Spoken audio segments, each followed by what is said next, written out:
আসসালামু আলাইকুম ওয়া রাহমাতুল্লাহি ওয়া বারাকাতুহু। আলহামদুলিল্লাহ, আসসালাতু ওয়াসসালামু আলা রাসূলিল্লাহ ওয়া বা'দ। সুপ্রিয় দর্শক শ্রোতা ভাই বোন, বাংলাদেশ সহ পৃথিবীর বিভিন্ন প্রান্তে শোপিসের একটি সংস্কৃতি প্রচলিত আছে, যেটাকে বনসাই বলা হয়। বনসাই সম্পর্কে উইকিপিডিয়া যে তথ্য আমাদেরকে দিচ্ছে সে অনুযায়ী এটি মূলত পেনজাই একটি শব্দ, চাইনিজ, সেখান থেকে পরবর্তীতে জাপানিজ বনসাই এটি রূপান্তরিত হয়েছে। এরপরে পৃথিবীতে সব দেশে এটিকে বনসাই বলা হয়।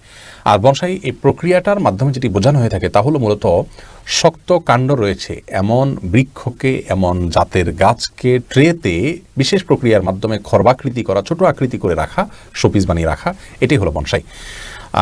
যেমন বটগাছের কথা আমরা বলতে পারি। সচরাচর বটগাছ অনেক বড় হয়ে থাকে, কিন্তু বিশেষ প্রক্রিয়ার মাধ্যমে এটাকে একটা ছোট ট্রে বা টব ইত্যাদিতে ছোট করে বাসায়, অফিসে, কোনো জায়গায় রেখে দেওয়া, এটাকে বনসাই বলা হয়। তো এটিতে শরীয়তের দৃষ্টিকোণ থেকে কোনো নিষেধাজ্ঞা আছে কিনা, তো এই বিষয়ে মৌলিকভাবে যে বিষয়টি আমাদের কাছে পরিষ্কার হয় তা হলো ইসলামী ফিকহের একটা মৌলিক নীতি হলো আল আসলু ফিল আশিয়া ইয়াল ইবাহা, অর্থাৎ জাগতিক বিষয়ের ক্ষেত্রে আল্লাহ রাব্বুল আলামিন সব কিছুকে আমাদের জন্য হালাল করেছেন।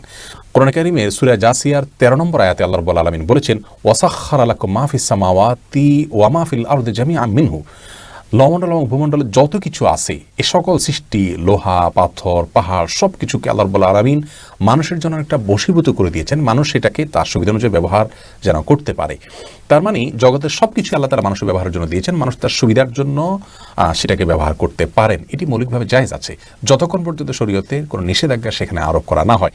জাগতিক বিষয়ে যেহেতু এই মূলনীতি রয়েছে, অতএব কোনো গাছকে আমরা যদি ছোট করে রাখতে হয়, বিশেষ করে গ্রামাঞ্চলে বৃক্ষরোপণ করার সুযোগ থাকে, জায়গা থাকে, কিন্তু শহরে হয়তো একটা ফ্ল্যাটের মালিক, হয়তো একটা অফিসে আছেন, এর বাইরে আর বৃক্ষরোপণ করার মতো তার তেমন কোনো সুযোগ নেই।